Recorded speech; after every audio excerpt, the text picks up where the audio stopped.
অবশেষে প্রতীক্ষার অবসান। 2005 সালের পর আন্তর্জাতিক ফুটবলে আর কখনো মুখোমুখি হয়নি ইংল্যান্ড ও আর্জেন্টিনা। লিওনেল মেসির রূপকথার ক্যারিয়ার কি এই চির প্রতিদ্বন্দ্বীদের বিপক্ষে একটা ম্যাচ না খেলেই শেষ হয়ে যাবে? ফুটবল বিধাতা হয়তো চাননি, তাই বিশ্বমঞ্চের সেমিফাইনালে তৈরি হলো সেই ঐতিহাসিক মঞ্চ, ইংল্যান্ড বনাম আর্জেন্টিনা। কিন্তু এই মহাযুদ্ধের টিকিট কাটতে আর্জেন্টিনাকে কতটা ঘাম ঝরাতে হয়েছে।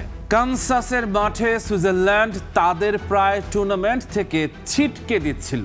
3-1 গোলের স্কোর লাইন দেখে যতটা সহজ মনে হচ্ছে, ম্যাচটা মোটেও ততটা সহজ ছিল না। সুইজারল্যান্ডের প্রাচীর ভাঙতে স্টাইল বদল। এমনিতে আর্জেন্টিনার চেনা স্টাইল হলো ছোট ছোট পাসে বিল্ড আপ, হুট করে রিদম বদলানো আর মেসির পায়ে বল দিয়ে আক্রমণ তৈরি করা। কিন্তু সুইসদের জমাট ডিফেন্স দেখে কোচ লিওনেল স্কালোনি তার কৌশল বদলে ফেললেন। আর্জেন্টিনা লং বল খেলতে শুরু করলো। রক্ষণ থেকে লম্বা পাসে বল পাঠানো হচ্ছিল হুলিয়ান আলভারেসের কাছে, যেন সেকেন্ড বলগুলো ধরে আক্রমণ সাজানো যায়। ওয়াল্টার স্যামুয়েলের সেই মাস্টার প্ল্যান।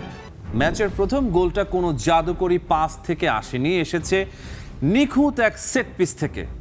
ডান দিক থেকে মেসির কর্নার সরাসরি খুঁজে নিল আলেক্সিস ম্যাক অ্যালেক্সটারকে। সুইসদের জোনাল মার্কিং ভেঙে দারুণ এক হেডে বল জালে পাঠালেন তিনি। গোলটা হতেই আর্জেন্টিনার পুরো ডাগ আউট ছুটে গেল সহকারী কোচ এবং সাবেক ডিফেন্ডার ওয়াল্টার স্যামুয়েলের দিকে। বোঝা গেল এটা তারই তৈরি করা নিখুঁত এক প্রি অ্যারেঞ্জড রুটিন ছিল। তবে ম্যাচের শেষের দিকে এসে দুরন্ত হয়ে ওঠে আর্জেন্টিনা। মিশর আর সুইজারল্যান্ডের বিপক্ষে এটা দেখা গেছে। লিওনেল স্কালোনি সাব হিসেবে যাদের মাঠে নামাচ্ছেন, তারা ম্যাচের টেম্পো পুরোপুরি বদলে দিচ্ছেন। মিশরের বিপক্ষে 14 মিনিটের মাস্টার ক্লাস। 78 মিনিট পর্যন্ত 2-0 ব্যবধানে পিছিয়ে থেকেও ডিফেন্ডিং বিশ্ব চ্যাম্পিয়নরা হুট করেই নিজেদের ছন্দ ফিরে পায় এবং বিশ্বকাপ ইতিহাসের অন্যতম সেরা ও অবিশ্বাস্য এক কামব্যাক উপহার দেয়। 79তম মিনিট লিওনেল মেসির ক্রস থেকে একদম ফাঁকায় হেডের মাধ্যমে আর্জেন্টিনার হয়ে প্রথম গোলটা শোধ করেছিলেন ক্রিস্টিয়ান রোমেরো। 83তম মিনিট গনসালো মন্তিয়ালের অ্যাসিস্ট থেকে পেনাল্টি বক্সের ভেতর থেকে নেয়া এক বুলেট গতির শটে ম্যাচের সমতা ফিরিয়েছিলেন লিওনেল মেসি। 93তম মিনিট ইনজুরি টাইমে লাউতারো মার্তিনেজের ক্রস থেকে দুর্দান্ত এক হেডে জয় সূচক গোলটি করেন এনজো ফার্নান্দেজ, যা আর্জেন্টিনার 3-2 ব্যবধানের জয় নিশ্চিত করে। কোয়ার্টার ফাইনালে সুইজারল্যান্ডের বিপক্ষে অতিরিক্ত সময়ের জয়। নির্ধারিত সময়ের খেলায় 1-1 সমতা। 112তম মিনিট গ্রেগর কোবেলকে পরাস্ত করে বক্সের অনেক দূর থেকে এক অসাধারণ ও চোখ ধাঁধানো গোল করেন হুলিয়ান আলভারেজ। 121তম মিনিট দুর্দান্ত কাউন্টার অ্যাটাক থেকে তৃতীয় গোলটি করে লাউতারো মার্তিনেজ আর্জেন্টিনার 3-1 ব্যবধানের জয় নিশ্চিত করেন। তবে এই দুইটা ম্যাচ প্রমাণ করেছে ব্যাক টু ব্যাক বিশ্বকাপ জেতা কেন এতটা কঠিন। 1962 সালের পর কোনো দল এই কীর্তি গড়তে পারেনি। আর্জেন্টিনা দলটা অবিশ্বাস্যভাবে সফল, কিন্তু এই স্কোয়াডের গড় বয়স এখন অনেক বেশি। তালিয়াফিকো, পারেদেস, দিপল কিংবা গোলকিপার এমি মার্তিনেজ সবার বয়সই 30 পার হয়েছে। স্কালোনি তরুণদের যেমন নিকো পাস বা ভ্যালেন্টাইন বার্কোকে দলে এনেছেন, তবে মূল ট্রানজিশনটা হবে এই টুর্নামেন্টের পরেই। কারণ যারা সব ট্রফি জেতাচ্ছে তাদের হুট করে দল থেকে বাদ দেয়া যায় না। বুধবার রাতে আটলান্টায় মুখোমুখি হচ্ছে ইংল্যান্ড এবং আর্জেন্টিনা। 1990 সালের ইতালি বিশ্বকাপের পর এই প্রথম সেমিফাইনালে দেখা যাবে 4 সাবেক বিশ্ব চ্যাম্পিয়নকে। এই আর্জেন্টিনা দলটা মোটেও অপরাজেয় নয়, তাদের হারানো সম্ভব। ইংল্যান্ড কি পারবে মেসির বিদায়ী টুর্নামেন্টের স্বপ্ন ভেঙে ফাইনালে যেতে, নাকি আর্জেন্টিনা আরও একবার প্রমাণ করবে কেন তারা বিশ্ব চ্যাম্পিয়ন? প্রশ্ন হলো, এই ফর্ম নিয়ে আর্জেন্টিনা হ্যারি কেইন, জুড বেলিংহ্যামের ইংল্যান্ডকে হারাতে পারবে? কাতার বিশ্বকাপে মেসিকে কাপ জেতাতে চারপাশের তরুণরা যে অক্লান্ত পরিশ্রম করেছিল, 4 বছর পর সেই সাপোর্ট নেটওয়ার্ক এখন অনেকটাই দুর্বল। এভাবে কেবল মুহূর্তের জাদুর ওপর ভর করে কি বিশ্বকাপ ধরে রাখা সম্ভব? ইংল্যান্ডকে হারাতে হলে আর্জেন্টিনাকে তাদের খোলস ছেড়ে বের হতে হবে এবং মেসিকে তার ক্যারিয়ারের অন্যতম সেরা ম্যাচটা খেলতে হবে। চ্যাম্পিয়নরা এমনই হয়, অবিশ্বাস্য, চমৎকার। আর্জেন্টিনা একদম ম্যাচ থেকে ছিটকে গিয়েছিল, এক পর্যায়ে তারা টুর্নামেন্ট থেকেই বাদ পড়ে যাচ্ছিল। আপনি এই দলটাকে কখনো রাইট অফ করতে পারবেন না। এটা কেবল লিওনেল মেসির বিষয় নয়, মেসি যা করার তাই করে, তবে দলের বাকিরাও হার মানতে রাজি নয়। 2026 বিশ্বকাপের শেষ 16 ম্যাচে মিশরকে স্তব্ধ করে দিয়ে এক অবিশ্বাস্য রূপকথা লিখল বর্তমান বিশ্ব চ্যাম্পিয়ন আর্জেন্টিনা। আরও একবার চরম এক খাদের কিনারা থেকে ঘুরে দাঁড়িয়ে নাটকীয় জয়ে তারা পৌঁছে গেল কোয়ার্টার ফাইনালে। এই বিশ্বকাপ রোনালদোর চোখে বিষাদের কান্না দেখেছে, আর মিশরকে হারানোর পর মেসির চোখে আনন্দের কান্না দেখেছে। আর্জেন্টিনাকে ঘুরে দাঁড়ানোর পথ দেখানো শেষে লিওনেল মেসিকে তার সতীর্থরা বারবার শূন্যে ছুঁড়ে উদযাপন করেছে। আর্জেন্টিনা মিশর 2026 বিশ্বকাপের round of 16 all time world cup classic. এই ম্যাচের পেছনে কত শত গল্প এবং রোমাঞ্চ লুকিয়ে আছে। এই আর্জেন্টিনা দল কখনো হাল ছাড়বে না। বিশ্ব চ্যাম্পিয়নদের করা গোলগুলোর মান ছিল অসাধারণ। এই কারণে ফুটবলকে বলা হয় বিউটিফুল গেম, সত্যি অবিশ্বাস্য। লিওনেল মেসি ম্যাচের শেষ দিকে নিয়ন্ত্রণ নিজের হাতে তুলে নিলেন। একটা চমৎকার অ্যাসিস্ট, নিজের গোলের জন্য দারুণ ফিনিশিং, আর আর্জেন্টিনার খেলোয়াড় পরিবর্তনগুলো দারুণ কাজে দিয়েছে। খেলা শেষে আর্জেন্টিনার খেলোয়াড়দের চোখে আনন্দ অশ্রু, আর মিশরের খেলোয়াড়দের চোখে বিষাদের জল। লিওনেল মেসি হাউমাউ করে কেঁদেছেন। তার বিশ্বকাপ ক্যারিয়ার শেষ হতে আর মাত্র কয়েক মিনিট বাকি ছিল, কিন্তু আর্জেন্টিনার যখনই তাদের নেতার প্রয়োজন হলো তখনই তিনি ডেলিভার করলেন। বিশ্ব চ্যাম্পিয়নরা পুরোপুরি বুঝিয়ে দিল কেন তারা বিশ্ব চ্যাম্পিয়ন। একটি অবিশ্বাস্য ঘুরে দাঁড়ানো মেসি এবং তার দল এখনো টিকে আছে। কি দারুণ একটা ম্যাচ, বিশ্বকাপের অন্যতম সেরা ঘুরে দাঁড়ানোর গল্প। বর্তমান চ্যাম্পিয়ন আর্জেন্টিনা 2-0 গোলে পিছিয়ে থেকে একদম খাদের কিনারায় চলে গিয়েছিল, কিন্তু শেষের দিকের 3টি গোল তাদের কোয়ার্টার ফাইনালে নিয়ে গেছে। খুদে জাদুকরের দ্বারা অনুপ্রাণিত অন্যতম সেরা এক প্রত্যাবর্তন। মেসি পরম অনুপ্রেরণা, একজন অধিনায়ক এবং একজন নেতা যিনি কখনো হাল ছাড়েন না। বিশ্ব চ্যাম্পিয়নরা ঠিক এই কাজটাই করে। অবিশ্বাস্য, 79 মিনিট পর্যন্ত মিশর 2-0 গোলে এগিয়ে ছিল, আর আর্জেন্টিনা শেষ পর্যন্ত 3-2 গোলে জিতে শেষ 8-এ চলে গেল। কি দুর্দান্ত এক ম্যাচ! স্টেডিয়াম জুড়ে তখন উল্লাসের সুনামি। মাত্র কয়েক মিনিটের ব্যবধানে 2-0 গোলে পিছিয়ে থাকা একটা দল 3-2 গোলে এগিয়ে গিয়ে কোয়ার্টার ফাইনাল নিশ্চিত করে ফেলল। অতিরিক্ত সময়ে না গিয়েই ম্যাচের এত দেরিতে 2 বা তার বেশি গোলে পিছিয়ে থেকে জয় তুলে নেওয়ার এই ঘটনা ফুটবল বিশ্বকাপের ইতিহাসে এক অনন্য ও নতুন রেকর্ডের জন্ম দিল। লিওনেল মেসি, যাকে প্রায় শান্ত ও নির্লিপ্ত দেখায়, মিশরের বিপক্ষে ম্যাচের পর তিনি আনন্দে কেঁদেছেন।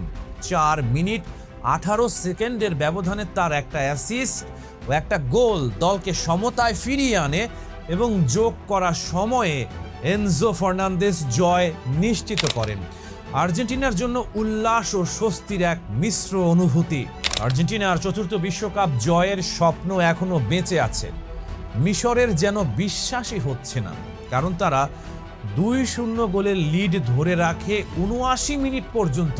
আর্জেন্টিনা প্রমাণ করেছে তারা কেন বিশ্ব চ্যাম্পিয়ন। তারা কেবল ভালো খেলতেই জানে না, তারা জানে কিভাবে মরণ কামড় দিতে হয়। আর্জেন্টিনার 4র্থ বিশ্বকাপ ট্রফি জয়ের স্বপ্ন এখনো সগৌরবে টিকে রইল। মিশর বনাম আর্জেন্টিনার মধ্যকার নকআউট পর্বের এই ম্যাচ এক চিরস্মরণীয় অধ্যায় হয়ে থাকবে, যেখানে ডেডলক ভেঙে বর্তমান বিশ্ব চ্যাম্পিয়নরা দেখালো কেন তাদের কখনোই হিসেবের বাইরে রাখা যায় না। রহমান পেয়ার, স্টার প্লে। লিওনেল মেসি যখন মাঠে অলস ভঙ্গিতে হেঁটে বেড়ান তখন প্রতিপক্ষ দলের মনে হয় তারা বুঝি ফাঁকা মাঠে 11 জনের বিপক্ষে 10 জনকে নিয়ে খেলছে, কিন্তু তারা টের পাওয়ার আগেই যা ঘটার ঘটে যায়। হঠাৎ 1 সেকেন্ডের তীব্র গতি, একটা কাঁধের ঝাঁকুনি, ডিফেন্ডারদের চোখের পলকে বোকা বানিয়ে বল চলে যায় জালের ঠিক কোনায়। কাতার বিশ্বকাপ থেকে শুরু করে লিওনেল স্কালোনির অধীনে আর্জেন্টিনার এই যে অবিস্মরণীয় আধিপত্য, তার পেছনে কোনো ধরা বাঁধা ইউরোপীয় ছক নেই কোনো জ্যামিতিক পজিশনাল প্ল্যান। এখানে যা আছে তাকে ফুটবলের ভাষায় বলে আকর্ষণ করে প্রতারণা করা, অ্যাট্রাক্ট টু ডিসিভ। দক্ষিণ আমেরিকান ফুটবলের সেই চিরন্তন জাদুকে স্কালোনি রূপ দিয়েছেন একবিংশ শতাব্দীর সবচেয়ে বুদ্ধিদীপ্ত ও খুনে রণকৌশলে। স্কালোনির এই অভিনব ট্যাকটিক্স ফুটবল বিশ্বকে নতুন করে ভাবতে বাধ্য করেছে। আকর্ষণের আড়ালে মহা প্রতারণা, অ্যাট্রাক্ট টু ডিসিভ। ইউরোপের শীর্ষ লিগগুলোতে দলগুলো খেলে একটা নির্দিষ্ট ছকে, যেখানে মাঠের প্রতিটা ইঞ্চি কার অধীনে থাকবে তা আগে থেকেই মাপা থাকে। কিন্তু বল যখন মাঠের বাম কিংবা ডান প্রান্তে থাকে, আর্জেন্টিনার মিডফিল্ডার এবং ফরওয়ার্ডরা ঝাঁক বেঁধে সেই বলের দিকে এগিয়ে যান। এই অতি ঘনত্ব বা ওভারলোড দেখে প্রতিপক্ষের ডিফেন্ডার ও মিডফিল্ডাররাও নিজেদের জোন ছেড়ে বলের দিকে ছুটে আসতে বাধ্য হয়। আর ঠিক তখনই তৈরি হয় ফাঁদ। যখনই প্রতিপক্ষ এক পাশে হেলে পড়ে, আর্জেন্টিনার কোনো টেকনিক্যাল জাদুকর নিখুঁত পাসে বল পাঠিয়ে দেন মাঠের অন্য প্রান্তের ফাঁকা জায়গায়, যেখানে ধেয়ে আসা ফুলব্যাক বা উইঙ্গার আগে থেকেই ওঁত পেতে থাকেন চূড়ান্ত আঘাতের জন্য। ক্ষুদ্র দূরত্বের ফাঁদ ও জোনাল ডিফেন্সের মরণ কামড়। অনেক দলই আর্জেন্টিনার বিপক্ষে রক্ষণাত্মক জোনাল 4-4-2 ফরমেশনে মাঠে নামে। স্কালোনি এই জোনাল ডিফেন্স ভাঙার জন্য ব্যবহার করেন স্মল ডিস্টেন্স বা ক্ষুদ্র দূরত্বের পাসিং নেটওয়ার্ক। সাধারণত জোনাল ডিফেন্সে খেলোয়াড়রা নিজ নিজ জোনের সুরক্ষায় ব্যস্ত থাকেন। আর্জেন্টিনা যখন বল নিয়ে ওপরে ওঠে তখন তাদের 4 থেকে 5 জন খেলোয়াড় একে অপরের খুব কাছাকাছি চলে আসেন। ডিপলের ছোট পাস, এনজো বা ম্যাকঅ্যালিস্টারের ওয়ান টাচ বা বাউন্স পাস প্রতিপক্ষের জোনাল ডিফেন্ডারদের চরম দ্বিধায় ফেলে দেয়। তারা বুঝতে পারেন না নিজেদের জোন ধরে রাখবেন নাকি আর্জেন্টাইন খেলোয়াড়দের উপর চড়াও হবে। এই দ্বিধাদ্বন্দ্বের সুযোগ নিয়ে আর্জেন্টিনা পুরো দল হিসেবে এক অবিশ্বাস্য গতিতে উপরে উঠে আসে। এর দুটি বড় সুবিধা রয়েছে। খেলার গতি নিয়ন্ত্রণ, ম্যাচের টেম্পো পুরোপুরি আর্জেন্টিনার নিয়ন্ত্রণে থাকে। তারা কখন ধীর গতিতে খেলবে আর কখন হঠাৎ আক্রমণের গতি বাড়িয়ে দেবে তা প্রতিপক্ষ বুঝতেই পারে না। খুনে কাউন্টার প্রেস। আর্জেন্টিনা প্রথাগতভাবে খুব বড় হাই প্রেসিং দল নয়, কিন্তু বলের চারপাশে এত বেশি খেলোয়াড় কাছাকাছি থাকায় বল হাতছাড়া হওয়া মাত্রই 5-6 জন মিলে প্রতিপক্ষকে মৌমাছির মতো ছেঁকে ধরে। ফলে প্রতিপক্ষ কাউন্টার অ্যাটাক করার কোনো সুযোগ পায় না। 1 ভার্সাস 1 শ্রেষ্ঠত্ব এবং মেসির মহাকর্ষ বল। আধুনিক ফুটবলে দলগুলো যখন জোনাল ডিফেন্স ছেড়ে ম্যান টু ম্যান মার্কিং শুরু করে, তখন স্কালোনির আর্জেন্টিনা তাদের আসল রূপ দেখায়। ম্যান টু ম্যান ডিফেন্স ভাঙার একমাত্র উপায় হলো ব্যক্তিগত দক্ষতার জোরে প্রতিপক্ষকে 1 ভার্সাস 1 লড়াইয়ে পরাস্ত করা। যখনই কোনো আর্জেন্টাইন তারকা ড্রিবলিং করে তার মার্কারকে পরাস্ত করেন, তখনই প্রতিপক্ষের পুরো রক্ষণভাগের চেইন ভেঙে পড়ে। একজন ডিফেন্ডারকে তখন নিজের জায়গা ছেড়ে এগিয়ে আসতে হয় এবং অন্য জায়গায় তৈরি হয় বিশাল শূন্যতা। 3 ভার্সাস 2 কিংবা 4 ভার্সাস 3 পরিস্থিতির সৃষ্টি করে আর্জেন্টিনা প্রতিপক্ষকে খণ্ড বিখণ্ড করে দেয়। আর এই পুরো ব্যবস্থার কেন্দ্রে যিনি আছেন তার নাম লিওনেল মেসি। মাঠের ভেতর মেসির এক অলৌকিক গ্র্যাভিটি বা মহাকর্ষ বল রয়েছে। তিনি যেখানেই যান না কেন প্রতিপক্ষের 4-5 জন খেলোয়াড় চৌম্বকীয় আকর্ষণের মতো তার দিকে টেনে নিয়ে আসেন। কাবু ভার্দে বা আলজেরিয়ার মতো দলগুলোর বিপক্ষেও এটা দেখা গেছে। মেসিকে আটকানোর এই মরিয়া চেষ্টা এই প্রতিপক্ষের সর্বনাশ ডেকে আনে। মেসি নিজের দিকে পুরো ডিফেন্সকে টেনে নিয়ে বাকি সতীর্থদের জন্য যে অবারিত স্পেস তৈরি করে দেন, সেটাই স্কালোনির কৌশলের মূল চালিকা শক্তি। মোমেন্টামের বিপরীতে খেলা, প্রতিপক্ষের গতিকেই অস্ত্র বানানো। স্কালোনির আরেকটি অসাধারণ কৌশল হলো প্রতিপক্ষের রানিং মোমেন্টাম বা দৌড়ের গতিকে তাদের বিরুদ্ধেই ব্যবহার করা। ধরা যাক আর্জেন্টিনার লেফট ব্যাক বল পাস করছেন মাঝ মাঠে, স্বাভাবিকভাবে প্রতিপক্ষের পুরো রক্ষণভাগ তখন ডান থেকে বাম দিকে সরতে শুরু করে। প্রতিপক্ষের খেলোয়াড়রা যখন একটা নির্দিষ্ট অভিমুখে দৌড়াচ্ছেন, আর্জেন্টিনা ঠিক তখনই বল বাড়িয়ে দেয় তাদের দৌড়ের বিপরীত অভিমুখে। কেউ যখন তীব্র গতিতে একদিকে দৌড়ায়, হঠাৎ ব্রেক কষে নিজের শরীরের ভর উল্টো দিকে ঘোরানো মানব দেহের জন্য অত্যন্ত কঠিন। প্রতিপক্ষ ডিফেন্ডাররা যখনই স্লাইড করে বা দৌড়ে একদিক বন্ধ করতে যায়, স্কালোনির দল ছোট ছোট 1-2 কম্বিনেশনে বল ঠিক তার পেছনের ফাঁকা জায়গায় পাঠিয়ে দেয়। ফাইনাল থার্ডে ঢোকার এটি এক মারাত্মক বৈজ্ঞানিক ফর্মুলা। 39 বছর বয়সের মেসি হাঁটার অন্তরালে লুকিয়ে থাকা এক শিকারী।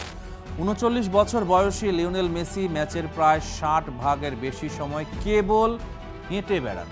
কিন্তু ফুটবল বোদ্ধারা জানেন এই হাঁটা কোনো ক্লান্তি নয়, বরং এক নিখুঁত কৌশল।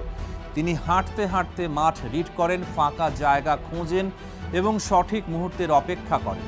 যখনই আর্জেন্টিনা ফাইনাল থার্ডে আক্রমণ শানায়, মেসি হঠাৎ তার শরীরের ভর সামনে ঝুঁকিয়ে এমন এক অবিশ্বাস্য দৌড়ের ভান বা ফেইন্ট করেন, যা দেখে বিশ্বের যে কোনো বিশ্বসেরা সেন্টার ব্যাকও বোকা বনে যায়।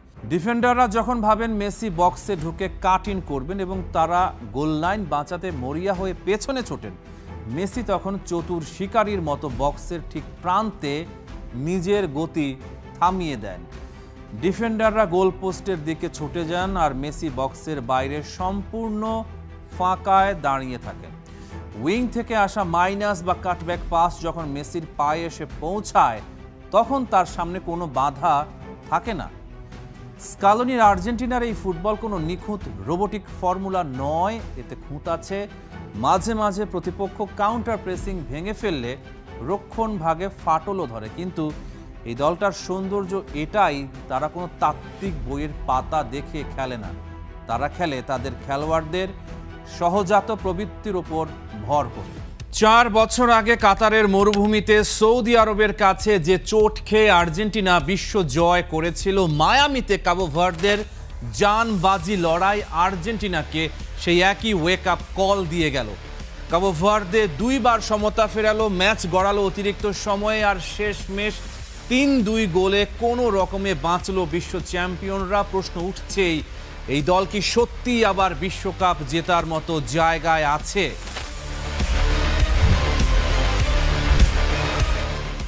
4 বছর আগে কাতারের সৌদি আরবের কাছে হেরে বিশ্বকাপ শুরু করেছিল আর্জেন্টিনা, কিন্তু শেষ পর্যন্ত ট্রফি জিতেছিল। এবার কাবো ভার্দের বিপক্ষে প্রায় একই রকম চাপে পড়া। কোচ লিওনেল স্কালোনি নিজেই বলেছেন, এবারের দল আগের মতো ভেঙে পড়েনি, দল হাল ছাড়েনি, বরং শেষ মুহূর্ত পর্যন্ত জয়ের খুঁজে লড়ে গেছে। এই মানসিক দৃঢ়তাই আসলে টুর্নামেন্ট জেতার আসল রসদ। নকআউট পর্বে টিকে থাকতে হলে দরকার হয় চাপ সামলানোর ক্ষমতা। স্কালোনির আর্জেন্টিনা সেই পরীক্ষায় পাশ। 39 বছর বয়সেও লিওনেল মেসি যেন থামার নাম নিচ্ছেন না। কাবো ভার্দের কোচ বুবিস্তা পুরো মাঠ সাজিয়েছিলেন শুধু মেসিকে বল থেকে দূরে রাখতে, নিজেদের অর্ধে টেনে নামানোর জন্য। তারপরও হাইড্রেশন ব্রেকের ঠিক পরে লিসান্দ্রো মার্তিনেজের দুর্দান্ত ক্রস থেকে বাঁ পায়ের টোকায় গোল করেন মেসি। একজন খেলোয়াড় যখন প্রতিপক্ষের বিশেষ পরিকল্পনার মধ্যেও নিজের জাদু দেখাতে পারেন, সেটাই তাকে অন্য পর্যায়ে নিয়ে যায়। মেসি এখনও সেই পর্যায়ে আছেন, আর এই কারণেই আর্জেন্টিনা যে কোনো ম্যাচে যে কোনো মুহূর্তে জয় ছিনিয়ে নেয়ার ক্ষমতা রাখে। শুধু মেসির ওপর নির্ভরতা নয়, আর্জেন্টিনার জয়ের পেছনে আছে সংগঠিত পরিকল্পনাও। ম্যাচ ডিসাইডার গোলটা এসেছিল কর্নার কিক থেকে। মেসির কর্নারে ক্রিস্টিয়ান রোমেরোর হেডার বোরহেসের গায়ে লেগে জালে জড়ায়। স্কালোনি নিজেই বলেছেন, সেট পিস নিয়ে তারা প্রচুর কাজ করেছেন আর সেটারই ফল পেয়েছেন মাঠে। এই ধরনের প্রস্তুতি বলে দেয় আর্জেন্টিনা শুধু তারকা নির্ভর দল নয়, তারা পরিকল্পিতভাবে ম্যাচ জেতার রাস্তা তৈরি করে। আর যখন খেলা কঠিন হয়ে যায় তখন এই ধরনের প্রস্তুত অস্ত্রই পার্থক্য গড়ে দেয়। এত ভালো দিকের মধ্যেও একটা স্পষ্ট দুর্বলতা চোখে পড়ছে, ফুলব্যাক পজিশন আর রক্ষণে ফাঁকা জায়গা। দুই প্রান্তে বারবার সুযোগ পাচ্ছে প্রতিপক্ষরা। কাবো ভার্দে ঠিক এই জায়গা কাজে লাগিয়ে দুইবার সমতা ফিরিয়েছিল। বেঞ্চ থেকে নামা খেলোয়াড়রাও এই ম্যাচে বাড়তি গতি আনতে পারেননি, যা কোচের জন্য চিন্তার কারণ। তবে ভালো খবর হলো স্কালোনি নিজেই এই সমস্যাগুলো প্রকাশ্যে স্বীকার করেছেন। জেতা ম্যাচ থেকে শেখার সময় থাকে, হেরে যাওয়া ম্যাচ থেকে থাকে না। এই সহজ সত্যটাই আর্জেন্টিনাকে এগিয়ে রাখছে। তারা সমস্যাগুলো মার্ক করেছে আর এখন সংশোধনের সময় হাতে আছে। কোয়ার্টার ফাইনালে ওঠার লড়াইয়ে আর্জেন্টিনার প্রতিপক্ষ মিশর, যাদের নেতৃত্বে আছেন মোহামেদ সালাহ।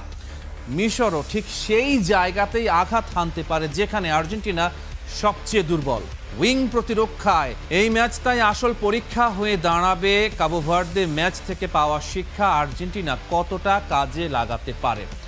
তবে ইতিহাস, অভিজ্ঞতা, মেসির উপস্থিতি আর চাপের মুখে না ভেঙে পড়ার এই মানসিকতা মিলিয়ে আর্জেন্টিনা এখনো শিরোপার অন্যতম বড় দাবিদার।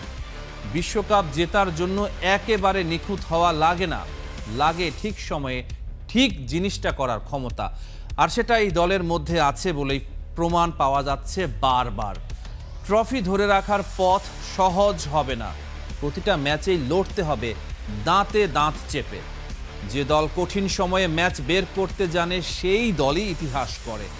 আর এই মুহূর্তে আর্জেন্টিনার ঠিক সেই দলটাই। রহমান পেয়ার, স্টার প্লেয়ার।